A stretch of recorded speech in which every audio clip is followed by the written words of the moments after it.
Oggi lunedì sono le 17:00, giorno 17/11/2025 alle 17.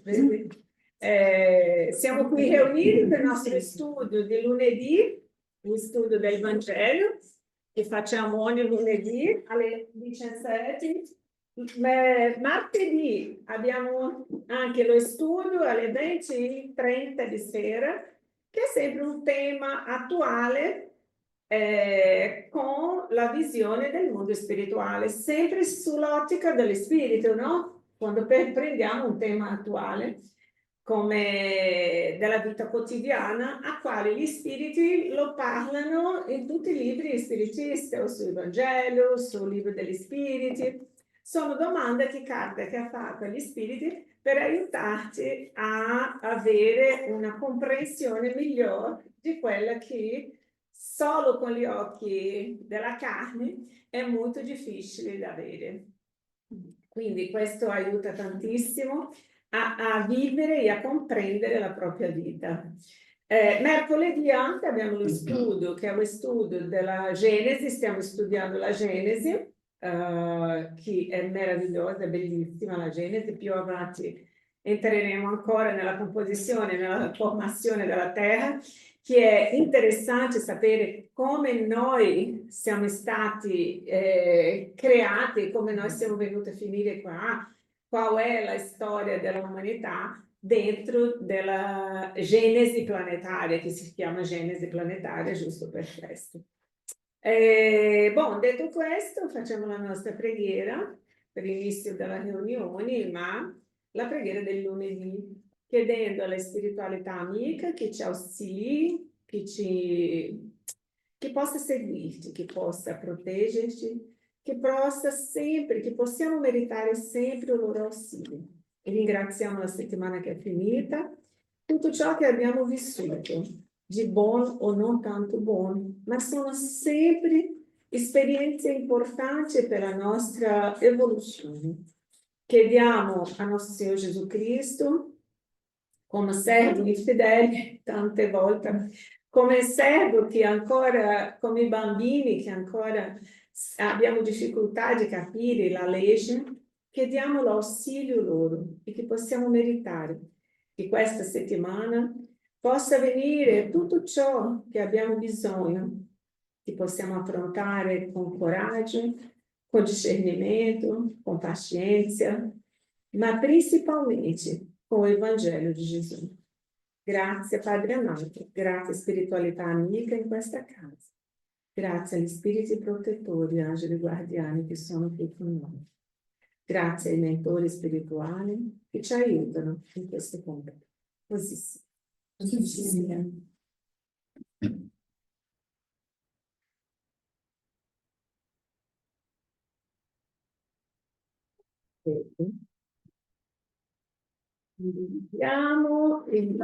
Ciao, benvenuti.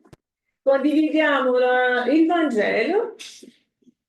Siamo nel Vangelo secondo lo Spiritismo, capitolo 17. Wow! Giorno 17. Ora 17, capitolo 17. Siamo proprio fortunati. Capitolo 17, siate perfetti. Ok, andiamo. Siate perfetti. Buonasera, ciao, benvenuti.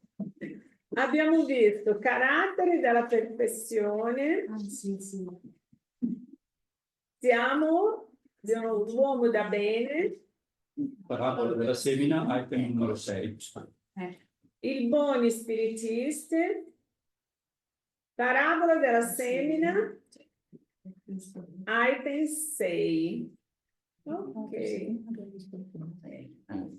La settimana scorsa abbiamo visto il film, che mi auguro sia stato di profitto a tutti, che vi sia piaciuto e che riuscite a comprendere esattamente qual è il messaggio di quelli, quali sono tutti i messaggi di quel film vuole passare. Interessante quando vediamo un film così è prendere le scene del film e mettere qual capitolo do Vangelo si riferisce a quel passaggio. Perché? Perché solo mettendo na vita quotidiana questo insegnamento di Gesù riusciamo proprio a seguirli. Perché se mettiamo l'insegnamento come abbiamo sempre studiato, solo come una lettura, non riusciamo, quando accade con noi determinati avvenimenti, mettere in pratica. Ma se io faccio questo paragone della situazione di una persona con il Vangelo, io riesco a capire quando accade con me cosa devo fare.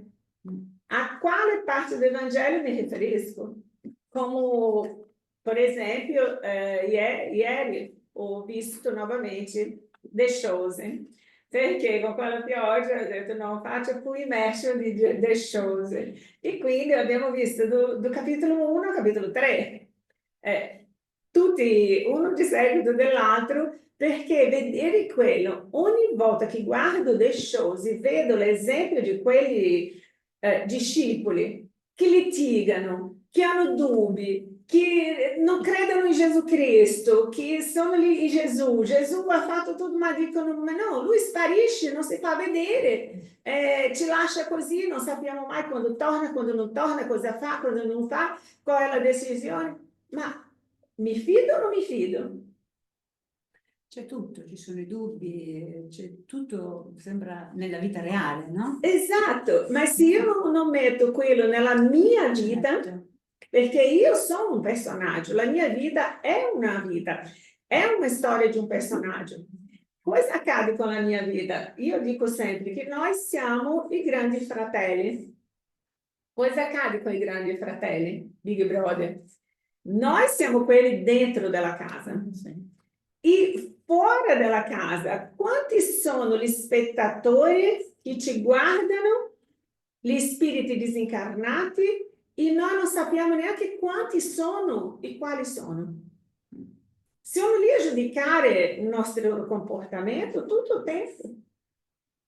I disincarnati sono gli spettatori che quelli che sono al Big Brother sanno alla grandi fratelli, sanno chi sono quelli che assistono loro nella televisione? No, non sono, ma sono persone che stanno giudicando il loro comportamento, stanno per il bene o per il male, sono le nuvole di testimoni. Ci sono quelli che seguono quello che stanno facendo loro, che vogliono essere come loro, ci sono quelli che abominano il modo che loro si comportano, e noi siamo questi, la nostra vita è un filmato e possiamo sempre tornare indietro, nel senso di che ripensare, se io mi assistissi, se io riuscissi a vedermi, qual sarebbe la mia reazione vedendo io stesso e il mio comportamento? E lì è quello che ha fatto quel signore nel film che abbiamo visto. Sì. È riuscito a vedere il suo comportamento per poter cambiare. E tutto questo è per venire a dire a noi che noi siamo queste persone. Io non ho bisogno di guardare la vita di un altro per capire la mia. Io devo solo guardare me stessa. E l'altro deve servire a me solo perché io possa vedere come io voglio essere e come io non voglio essere. E così, devi farci un po' da specchio anche, no? Almeno per me, tante volte è così. Ma è questa la situazione. L'altro non è per essere motivo di critica da parte mia, ma l'altro deve essere semplicemente lo specchio che io vedo e dico, "Oh, mamma mia, devo stare attenta con il mio comportamento per non stare a fare le stesse cose." E quindi lì iniziamo a cambiare tutto che esiste in noi per arrivare dove? Capitolo 17. Siate perfetti. Tutto questo giro per arrivare lì. Non saremo perfetti in questa esistenza, non riusciremo a essere perfetti in questo mondo di prove e espiazioni, se no non saremo qua. E nel prossimo, ma già siamo allenati, ci stiamo allenando. Penso che si cade sempre meno. Si cade sempre meno, esatto. Ma non possiamo mai desistere dicendo io non sono in grado. Perché se ognuno di noi, nelle minime cose che dobbiamo fare, diciamo o ci mettiamo io non sono in grado, cosa vuole dire? Non fai niente, no, non voglio mettermi in gioco. Non faccio niente. E questo pensiero ogni giorno ascolto di diverse persone che entrano in un periodo di depressione, in un periodo di non mi amo per conta di queste voci. Ma cosa stai a fare? Tu non sei capace di fare questo, tu non puoi fare questo.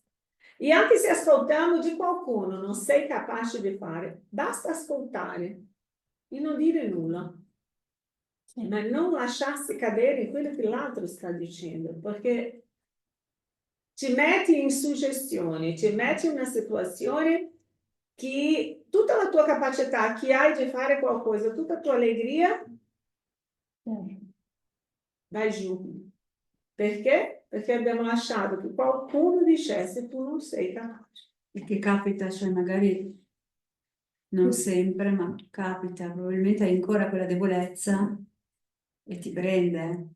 Sì, Io non parlo di questo, ma ci sono anche altre, tipo, a me è successo qualche giorno fa, una persona mi ha detto una parola che subito non mi sono resa conto, poi mi tornava su, mi dava tristezza, è stato come un taglio, ma subito non l'ho, probabilmente l'ho assorbita e basta. Ecco, dico, ci sono nella vita tante altre cose che magari vedi proprio che ci devi lavorare.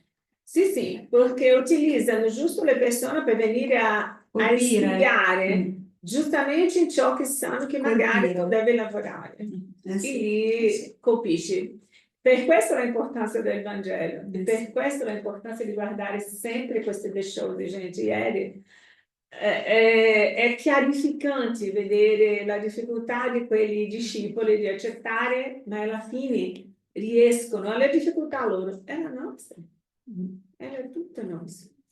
Ok, andiamo a leggere. Marco, riesci a leggere per favore? No, senza occhiali. Ok, senza Paolo mi legge per favore. Così sentono tutti. La parabola della semina rappresenta perfettamente i vari aspetti esistenti circa il modo di mettere a profitto gli insegnamenti del Vangelo.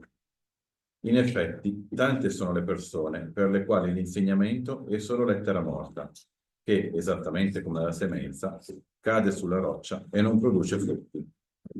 Ciò trova un'applicazione non meno logica nelle differenti categorie di spiritisti. Non è forse questa parabola l'emblema di coloro che, attratti solo dai fenomeni materiali, non ne traggono nessuna conseguenza perché li vedono solo come oggetto di curiosità?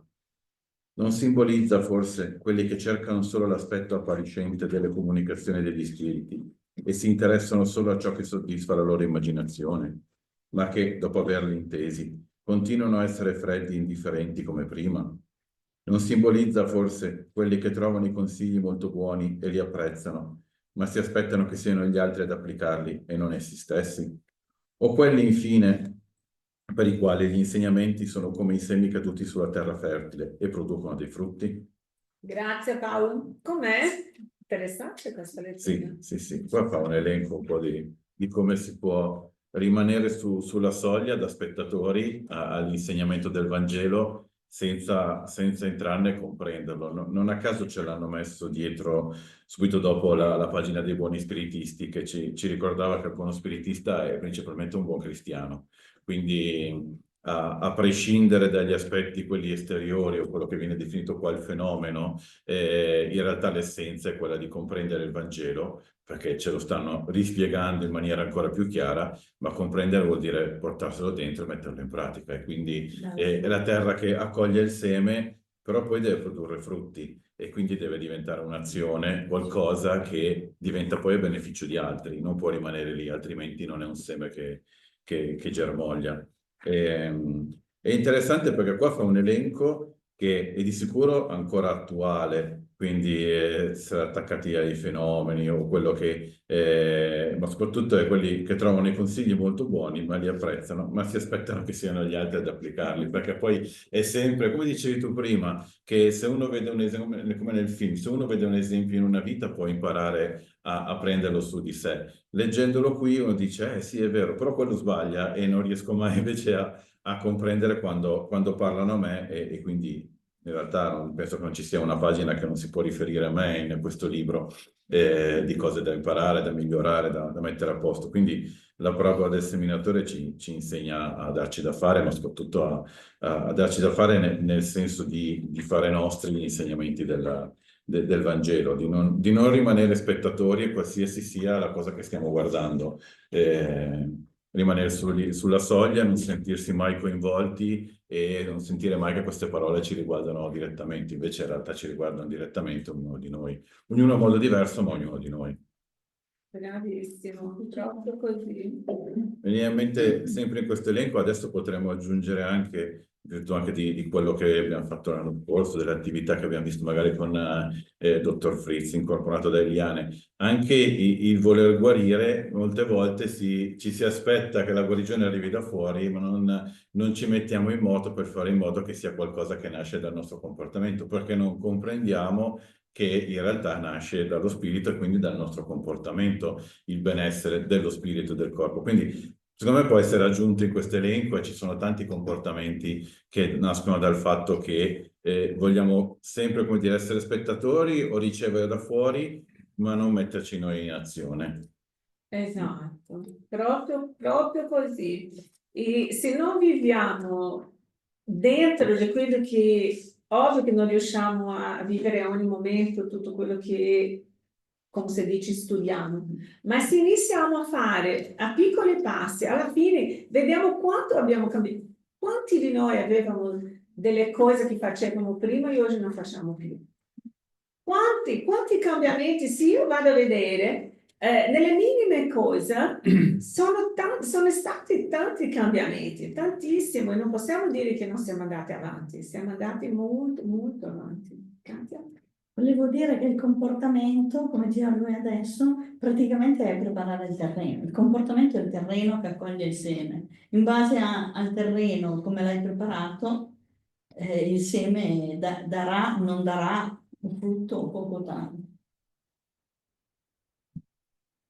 Sì, sì, ma il terreno la preparazione è il nostro comportamento, come hai detto tu, è il mio cambiamento che farà questo terreno migliore con il tempo, no? Sarà sempre un terreno fruttifero, un terreno che si può sempre seminare. Oppure, come dice qui, se io, quelli che trovano i consigli molto buoni e li apprezzano, ma si aspetta, no, volevo, forse non altro, aspetta, Sì, i consigli molto buoni li apprezzano, ma si aspettano che siano gli altri ad applicarli e non no, essi stessi. No, dicevo prima, quelli che dopo averli intesi continuano a essere freddi e indifferenti come prima. Vuol dire che non hai voglia di smuovere il terreno per fare in modo che quando cascano i semi ci sia il frutto, ci sia almeno la pianta, non il frutto. La lavoro, come Ma dici. nascere qualcosa. Io adoro avere frutteto, tutto bello, ma prendi sicura. Quindi deve avere sempre qualcun altro, a me piace raccogliere il frutto, quindi deve essere sempre qualcuno che lavora il terreno, no? In questi casi qua deve essere noi a lavorare. E anche qui no inizio, quando parla dell'oggetto di curiosità, i fenomeni materiali, quanti posso dire che vanno a determinati posti perché ci sono dei fenomeni importanti, sì, ma rimanere solo nel fenomeno, cosa accade? Non si impara nulla. Vi ho dato già l'esempio che in Brasile c'è l'Umbanda, che mi piace moltissimo. Umbanda è un spiritualismo comunque che lavora con gli spiriti, ma loro hanno una come si dice, è una fazione entre i candomblé, che erano delle schiave, e lo kardecista, che è lo spiritismo cattolicesimo. Sono tutti, so che non ha quella parte totalmente africana. E hanno preso quelli che sono venuti in Brasile, hanno fatto, ci sono diverse entità che sono molto belle, ma cosa accade? Lì tanti che frequentano, gli altri che lavorano, vanno per il fenomeno, ma non hanno lo studio. Ah, ho capito. Tanti non capiscono neanche Ok. come è l'arrivo di quegli spiriti, come sono, come Certo, non vivono sono. quello che Vivono la spiritualità, il fenomeno. Ho capito adesso. E quindi lì è la difficoltà, ci sono quelli che già hanno dentro di sé, la dottrina è diversa, ma quelli che vanno solo per il fenomeno, quando accade qualcosa di diverso, vanno in crisi. Ci credo. Come vi ho raccontato di questo mio grande amico con la sua moglie, che siamo molto uniti, anche quando i ragazzi, principalmente perché i ragazzi erano piccoli. Lui ha sempre lavorato, 30 anni che lavorava da quando era giovane nel centro spiritista di da Umbanda, incorporava, faceva, era fantastico. Cosa accade? Il giorno che ha perso il figlio, ha perso la testa. Perché? Perché non aveva lo studio, aveva solo il fenomeno. E lì ha litigato con Dio, arrabbiatissimo, perché lui lavorava, si consegnava, faceva il lavoro, ma cambiamento morale? Nessuno. Quando è arrivato questo problema, lui lì è entrato, ha perso tutto, è andato al mondo della droga, dell'alcol, ha perso proprio la vita e la famiglia completamente. Appunto di diventare un barbone, come vi ho raccontato. E lì è stato un riscatto, in che senso? Che la sua moglie non è mai stata spiritista, già aveva lo spiritismo dentro di sé, non è mai andata al centro di Umbanda. Quando è accaduto questo, con me ha accettato venire al centro spirita, che non è mai venuto, non accettava venire, perché è cattolica. Alla fine è venuta al centro spirita, di lì poi non ha più lasciato, ha passato lei a vivere il Vangelo, lo studio come ha sempre vissuto. E è stata lei a aiutare lui, a prendere lui, portare a casa con una figlia, ha visto lui come un barbone per le strade. E quindi ha preso lei e ha portato lui a casa. E quindi, dopo che lei ha preso lui, ha portato a casa, si è preso cura di lui, una settimana, due dopo, non mi ricordo quanto tempo dopo, mettono un cesto con un bambino dentro, che era un suo figlio che ha avuto per le strade con una donna. E lì mia amica ha preso cura di questo bambino, che oggi ha 30 anni, bellissimo, è un bravissimo ragazzo, e la ama, la adora. Quindi per dire, lei che non era spiritista, quando sono venuta via, ha preso lei i miei bambini della comunità della favela, ha assunto lei. Ossia, ha vissuto il Vangelo veramente in pratica. ha messo in pratica, Sì. cosa che lui viveva del fenomeno. Per questo è importante capire perché io frequento determinate, qual è il mio scopo in determinate in tutto che facciamo. Non dobbiamo andare per una ragione fuori di noi, ma è una ragione dentro di noi. Tutti i gruppi che partecipiamo, qualsiasi gruppo sia, devo entrare con l'anima, devo sapere qual è la differenza che fa nella mia vita partecipare in quei gruppi. E lì è molto... Forse lei hai detto che era cattolica. Sì, ma non ha mai frequentato, era cattolica. Ah sì? Può dire, perché la famiglia era già una brava cristiana, quindi era un po' messo così. Era una brava cristiana, ma non andava mai a messa, non è mai andata a messa. Dico cattolica perché chiedeva a lei quale sua religione, sono cattolica. Ma perché sei cattolica? Perché la mia nonna era cattolica, mia bisnonna era cattolica, mia nonna era mio papà era cattolica, per una questione di e lì si intitola cattolico perché? Perché è stata battezzata nella Chiesa Cattolica. E quindi, ma comunque andare solo per il fenomeno è una cosa molto, molto complicata. Guido? Ecco, scusami, una domanda. Tu dici, hai detto più volte che lui era nel fenomeno, andava per il fenomeno. Cosa vuoi dire? Non ho capito. Andava per l'incorporazione, perché lui era un medium di incorporazione e quindi lui riceveva gli spiriti che faceva consultazione alle altre persone. Sì?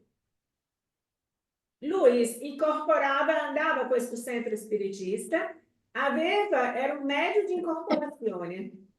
Medium di incorporazione sono medium che ricevono gli spiriti e parlano con questi spiriti. Questi spiriti parlano tramite lui. E perché non andava bene questo? Qual era il problema? Perché non aveva lo studio, non è che non andava bene, so che per essere completo io non posso andare a fare incorporazione di spirito senza sapere che tipo di spirito sto incorporando, se quel spirito è o no un spirito per bene. E principalmente, se io non cambio la mia moralità, che tipo di spirito incorpora in me? Ah, quindi diciamo che era incompetente, era fragile in mano No, di spiriti. no, non era incompetente, perché gli spiriti che si utilizzavano di lui facevano anche un buon lavoro, Sì. ma non era mai completo lui, lo spirito era completo, ma non lui.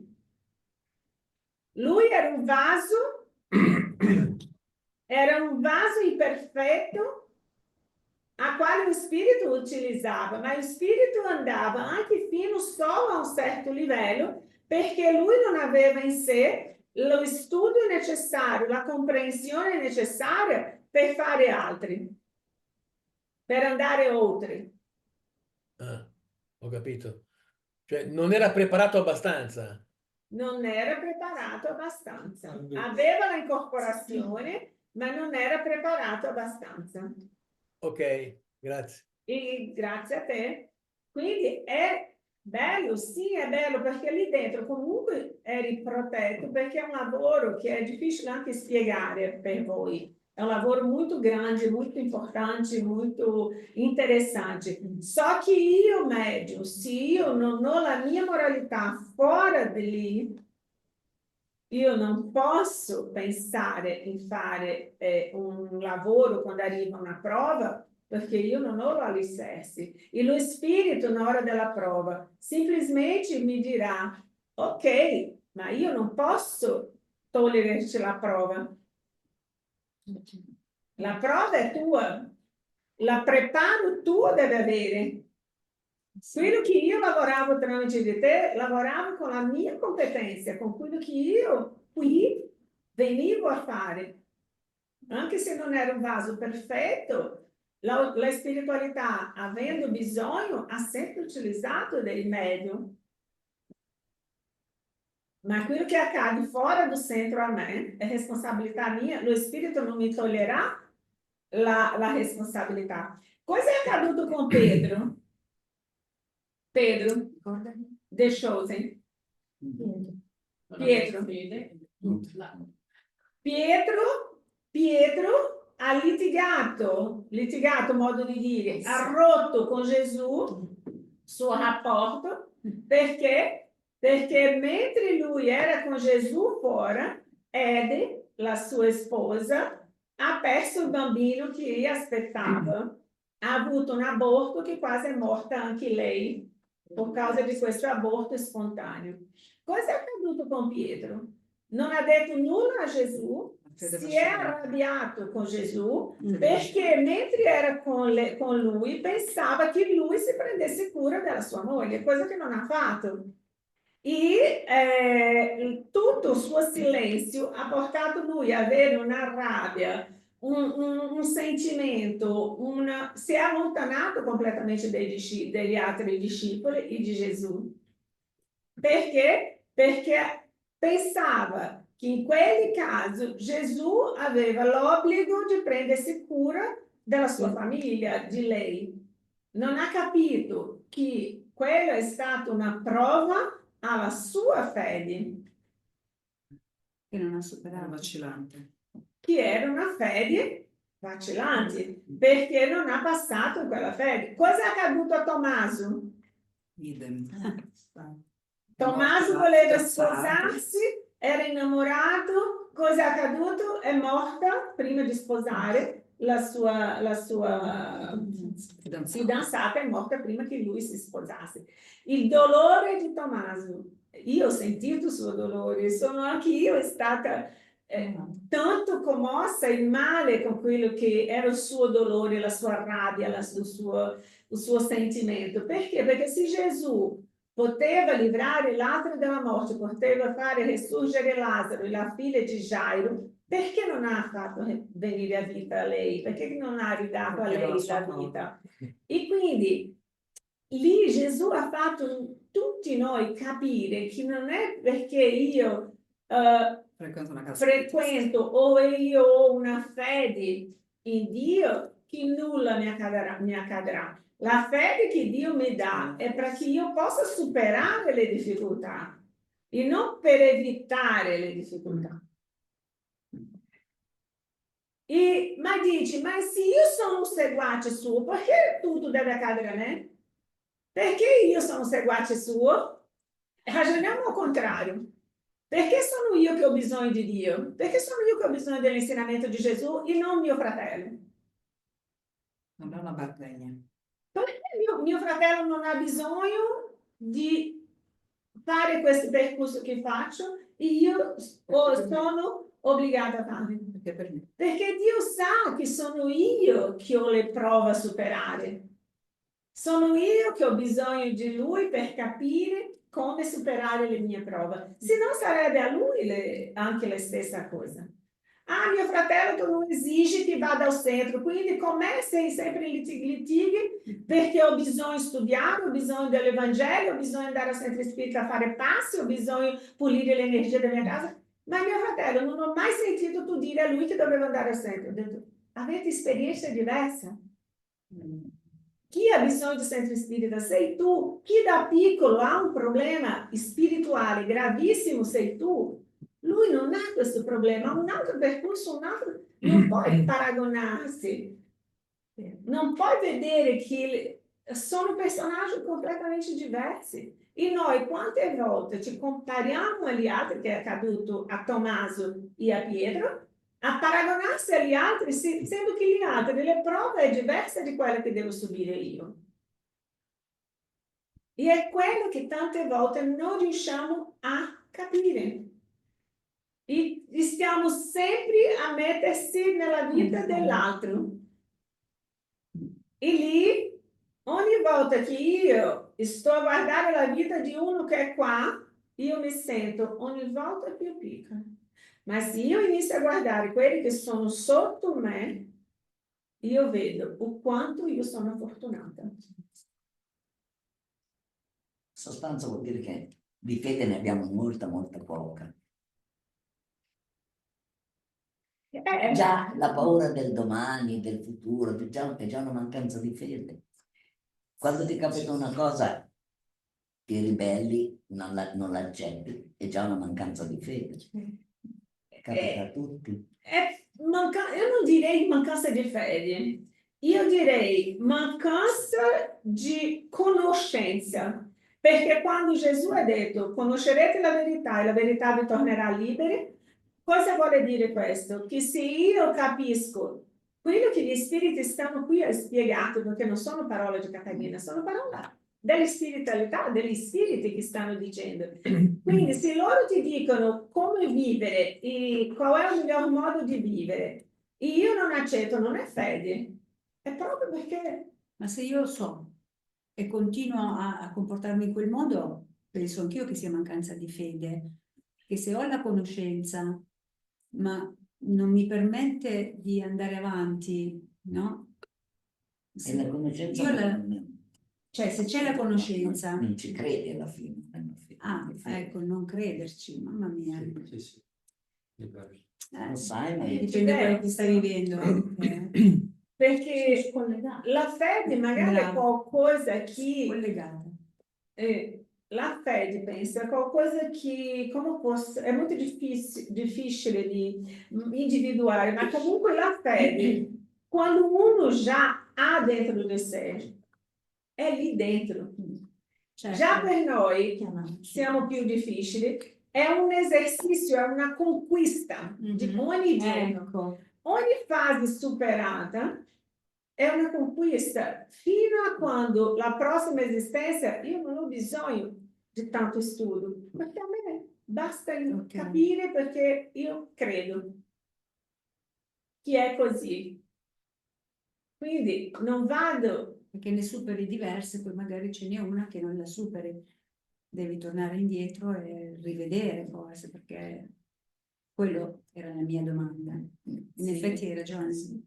Ma questo accadrà sempre a tutti noi. Siamo in un percorso che io posso Certo. migliorare una cosa, ma in un altro ho ancora difficoltà. Sì. E quindi piano piano andando lì, qua, Pensare. riusciremo a salire. Sì? Sì, tutto questo discorso è meraviglioso perché ti fa capire quanto siamo ancora orgogliosi. Non penso sia una questione di fede, perché la fede, come dici tu, ce l'abbiamo tutti dentro. È una questione di orgoglio, di sentirsi sempre più importanti, perché a me sono capitate delle cose, per esempio, io quando ero bambina ho avuto un problema grave con mio papà. Io sono andata a pregare per mio papà e il miracolo non è un miracolo, ma è avvenuto. Ma io, quando ho iniziato a studiare il Vangelo, ho capito come ho pregato. Io non ho chiesto che mio papà guarisse, io mi ricordo questa cosa. Ho chiesto che Dio guardasse mio papà. E lì il nostro, secondo me, la nostra difficoltà è chiedere, avere la fede che quello che capita è giusto, che noi non possiamo cambiare le cose, però quando siamo in un momento di prova e di difficoltà, subito scatta il nostro orgoglio, dire perché a me, perché questo è capitato a me, perché come dicevi tu all'altro non capita, e lì dobbiamo ricordarci che tutto quello che noi abbiamo è un'opportunità di cambiare, di migliorare, di capire. E se ti capita tante volte è perché non hai ancora capito, non hai ancora superato. Esatto. Però secondo me subentra proprio questo istinto di dire ma di nuovo a me, ma perché a me, senza capire. Di dire a Dio cosa deve fare per far piacere a noi. Dire a Dio cosa deve fare. Bisogna avere anche Fammi il questo merito, piacere. bisogna avere anche il merito per ricevere. Sì, Non è solo esatto. chiedendo, se non hai il merito Sono puoi tanti. chiedere, ma poi ci sono delle cose comunque, voglio dire, si parla della morte. E non è che la morte, cioè lo sappiamo noi spiritisti, no? La nostra vita è già stata programmata. Quindi se succede che tu muori dopo un'ora che sei nato o dopo 20 anni, non è perché è colpa di Dio o di Gesù, è quello che comunque è successo sia a Pietro e a Tommaso. È chiaro che loro in quel momento avevano la fiducia di avere la persona che avrebbe potuto risolvere il problema, ma non era anche in quel caso capacità di Gesù poter risolvere quel tipo di problema. Sì. Perché dovevano loro, ognuno Cioè era già stato comunque esperienza. programmato, ma sì, ma non solo quello, amore mio, era già stata programmata sia Sì, la morte della figlio, moglie di esatto, cioè non è la morte che del figlio, il disincarne del figlio e un la conto è la decesso della risurrezione di fidanzata. Lazzaro e un conto è la possibilità di non far morire una persona. Sono due situazioni completamente diverse. Esatto, sono situazioni diverse e una volta sentito il merito, non è neanche solo la questione di merito. Ma io merito intendevo a livello comunque di studio, di conoscenze e di fede, è un insieme di cose, cioè non è anche il discorso di una possibile guarigione del dottor Fritz. Se tu comunque non hai conoscenza, non hai Esatto. fede, e il merito comunque sì, d'accordo, lui può venire anche vicino a te, però alla fine non ci sarà. È un A volte- insieme di... può essere un anticipo. Ti viene dato qualcosa prima che te lo meriti, Assolutamente, anche perché quello- tu lo usi, cioè ogni caso è Esattamente, un caso. quella è una conoscenza, uno studio. Nella mia vita perché sono capitati già molti essenzi- prestiti che devo ancora ripagare. Esatto, perfettamente.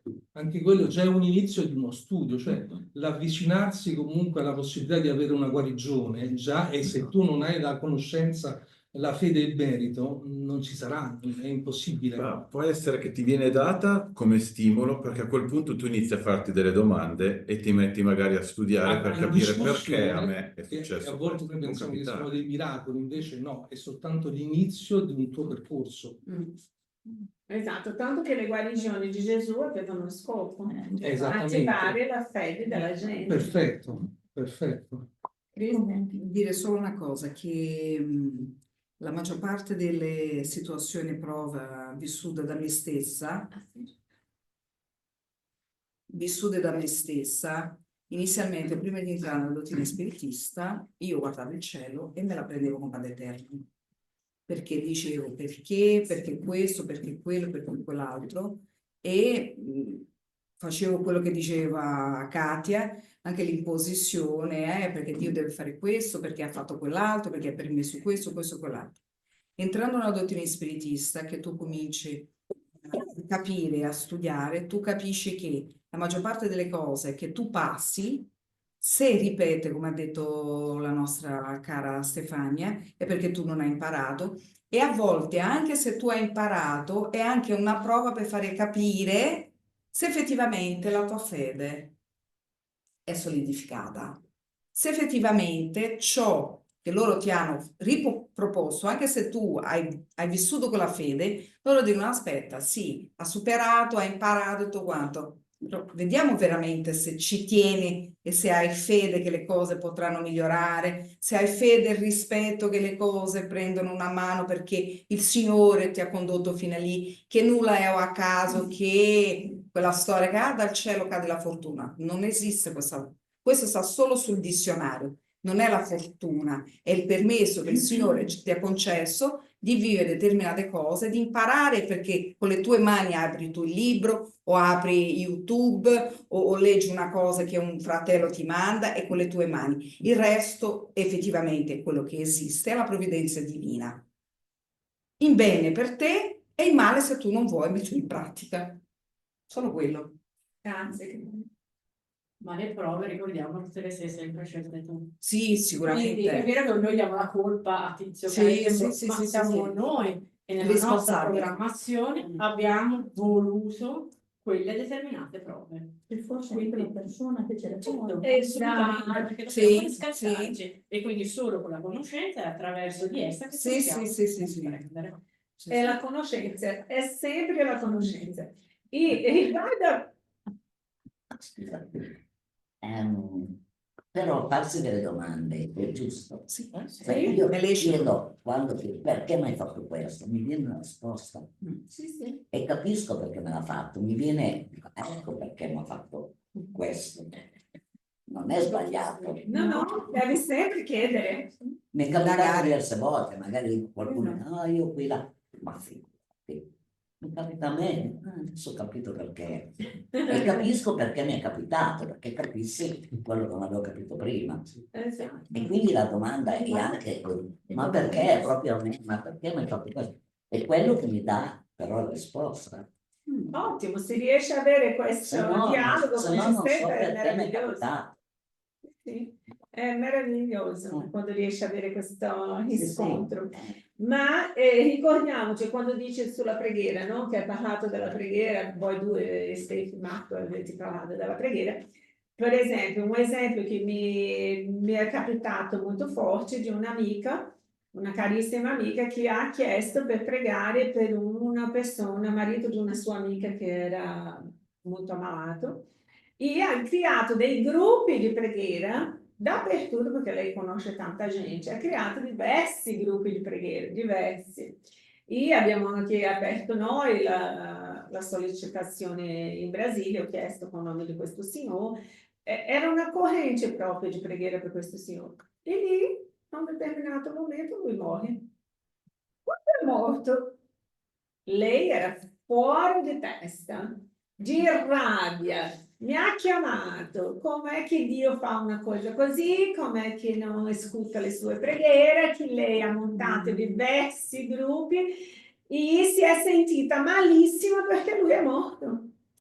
E lì, se lei ha aperto tanti gruppi di preghiera per lui e lui è morto, lei è rimasta male perché per gli occhi delle altre Lei non ha fatto la lei non aveva così con Dio, morale con Dio, perché non ha salvato quest'uomo. Questa è la mia interpretazione. Per questo lei era così Questo è arrabbiata. orgoglio allora. Sì, sì, esatto. Arriviamo lì perché l'aspettativa di lei era che Sì. il mio contatto con Dio è così e quindi chiedo, apro tutti questi gruppi. Quando lui è morto, lei mi ha chiamata, ma era fuori dalla grazia di Dio e veramente era arrabbiata. E io le ho detto, scusa, ma hai fatto giusto? Se sapessi non avrei chiesto queste preghiere, non è giusto, non va bene. Ho detto, ma immagini il bene che hai fatto a questo Signore. questo spirito. Questo uomo che aveva un karma che era pesantissimo, lui ho conosciuto, sono andata a fare trattamento a lui, ho detto, era una persona che ovvio, vedendo la sua condizione, poteva durare tanto tempo, ma meglio che è stato fatto la spiritualità e portare via questa persona. E comunque hai fatto bene pregare per quelli, perché quanti avrebbero pregato per lui? Dove sarebbe l'anima di questo uomo In quale se situazione? non fossi le tue preghiere, la preghiera di tutti i gruppi di preghiera che ha aperto per questa persona? Certo. Lui non sarebbe oggi dov'è se non fosse tutti i gruppi di preghiera che È fa. stato preparato. Tu hai preparato lo spirito di quest'uomo per essere andato a un posto di soccorso, che se non fosse di questa preghiera, lui a un posto di soccorso non sarebbe andato. L'accoglienza che ha ricevuto. Esatto, perché questo signore aveva un karma pesantissimo L'hanno alleggerito. e si vedeva, e con le sue preghiere lui è stato soccorso per andare a pronto soccorso e non andare a lontano.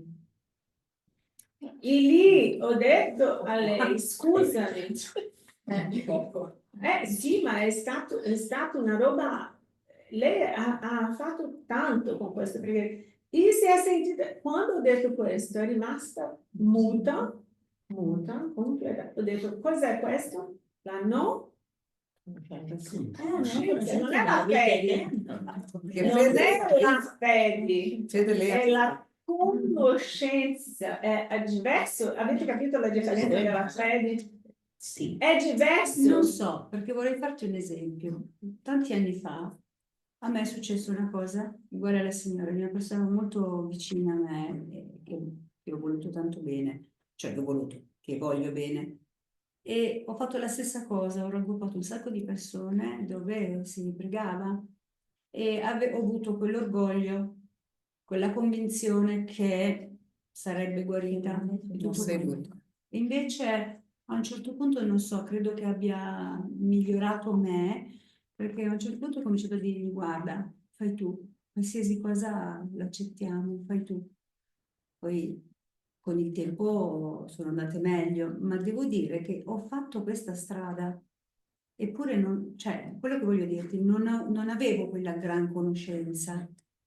Sì, ma pregare non ha bisogno, per pregare e aprire un gruppo di preghiera, lei non ha avuto, lei è stata movita, mossa dalla fede, dalla voglia di fare. Certo. Ciò che è accaduto, il risultato è che ha portato lei a una conoscenza di quello che avrebbe, che la sua fede ha fatto. La sua fede non ha fatto quello che voleva lei.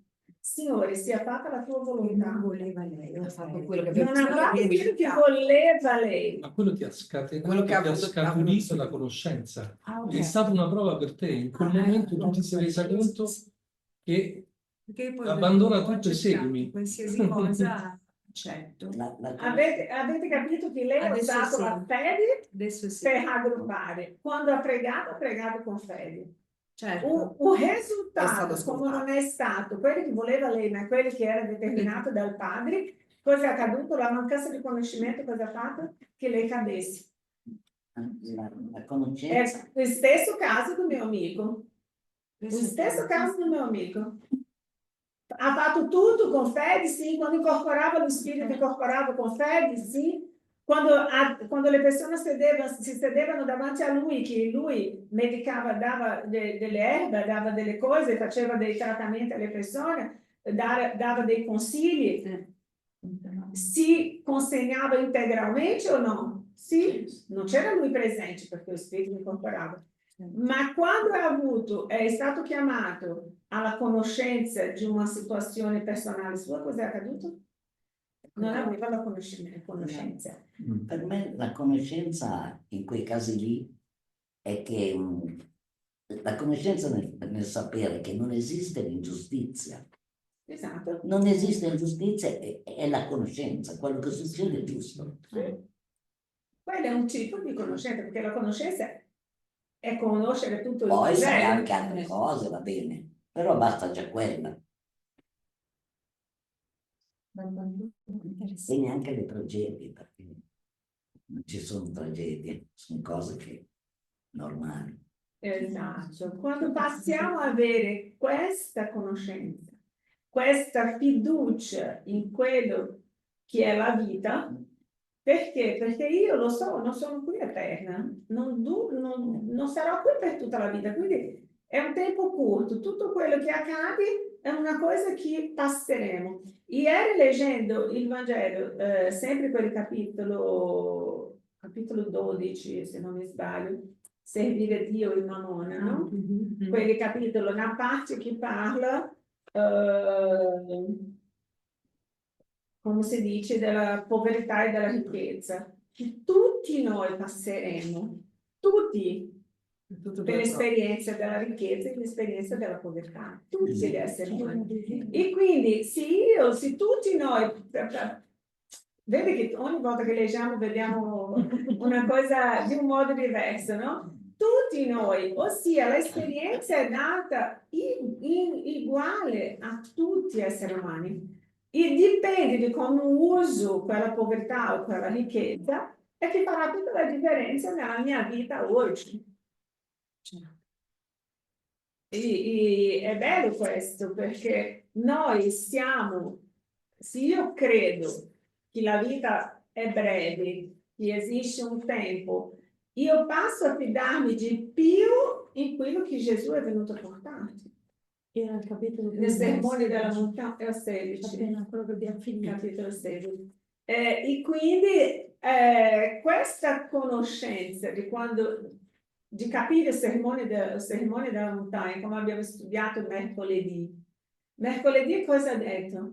La incoerenza della fede. Mercoledì, ascoltate lo studio di mercoledì. La incoerenza della fede. È tutto, il riassunto è tutto nella incoerenza della fede che è stato dettagliato da Gandhi, che era innamorato da Gesù e anche dal Sermone del Monte. Ma la incoerenza della fede in quelli che applicano ha perso tanti seguaci. Quanti abbandonano per incoerenza? Quindi è da pensare. Ok, amici. Questi item 6 Sì, infatti, belli tosti, è stato lungo. Il dovere, vediamo la prossima settimana. Quindi mancano 6 minuti. Questo 6 minuti. Qualcuno vuole ancora dire qualcosa?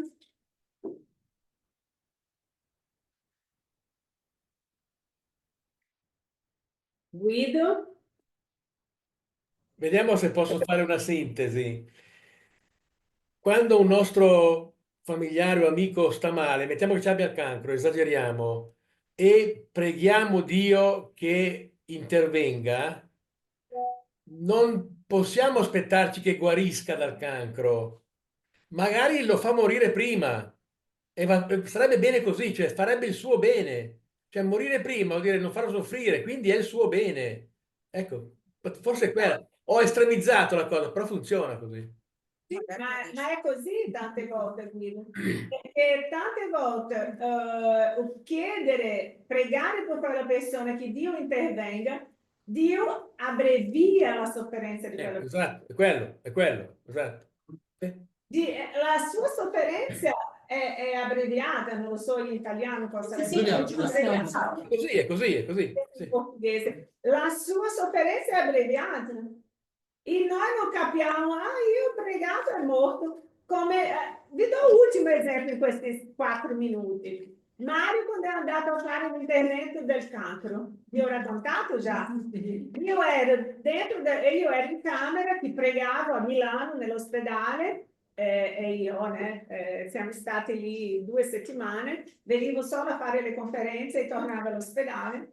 E lì nell'ospedale, prima che lui andasse al centro chirurgo, io ho pregato insieme a lui, prima che portassero lui via, ero con il mio computer che preparavo le conferenze e avevo la foto di Gesù con la mano, no? Che lavorava il medico, no? Una foto.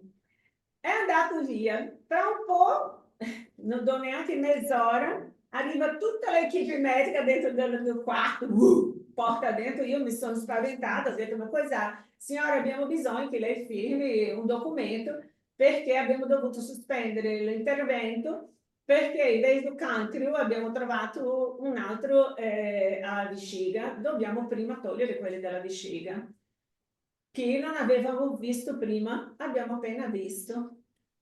Io ho detto, meno male, mi ha guardato così, ho firmato il documento, è andato. Quando Mario è tornato, pieno di, come si dice, anestesia, ha detto, dottore, che stavi pregando per me, tu stavi pregando per me, ho detto, smetti di pregare, perché se tu pregando hanno trovato un altro cancro, smetti di pregare. Ma meno male che l'hanno trovato. Ho guardato lui e ho detto, guarda, io non ci do uno schiaffo, non ci faccio così, perché sei anestesiato, hai l'effetto dell'anestesia. Ma dopo che è passato tutto, ho detto, guarda, chi il fatto di pregare hanno visto prima che ci operassero quella foto di Gesù con la mano del dottore, medico. ha fatto con che il dottore riuscisse nell'apparecchio, perché c'è quell'apparecchio nella questa fotografia, a che il dottore vedesse questo piccolo nodulo, non lo so, nella vescica, perché ha detto il medico che lui è stato fortunato perché se operasse prima la prostata e dopo la vescica sarebbe morto. Prima doveva prendere quelli della vescica, per arrivare. ha capito come Dio funziona, che la preghiera ha aperto la visione in quella macchina, in quel medico, per trovare quello. E lui la prima cosa è entrato in camera e mi ha guardato, dove stavi pregando? Ci smetti di pregare perché si pregano, hanno trovato un altro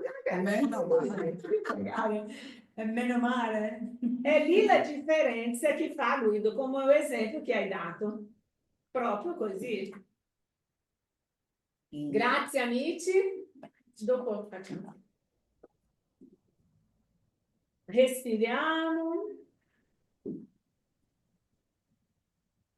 Ricordiamoci dell'immenso amore di Dio per ognuno di noi. Non ci ha mai abbandonato, non ci abbandona mai. È sempre presente nelle nostre decisioni, nei nostri momenti felici, nei nostri momenti bui. È sempre con noi a assisterci. È così amorevole che ci ha dato a ognuno di noi un angelo guardiano, che è quello che è sempre pronto a soccorrerci in ogni istante. Che possiamo meritare sempre questo ausilio dalla spiritualità amica. Grazie Signore per tutti questi regali che ci hai dato, per il Vangelo che studiamo oggi, per tutte queste persone incarnate e disincarnate che sono presenti alla riunione. Grazie Signore Gesù, così sia. Ok.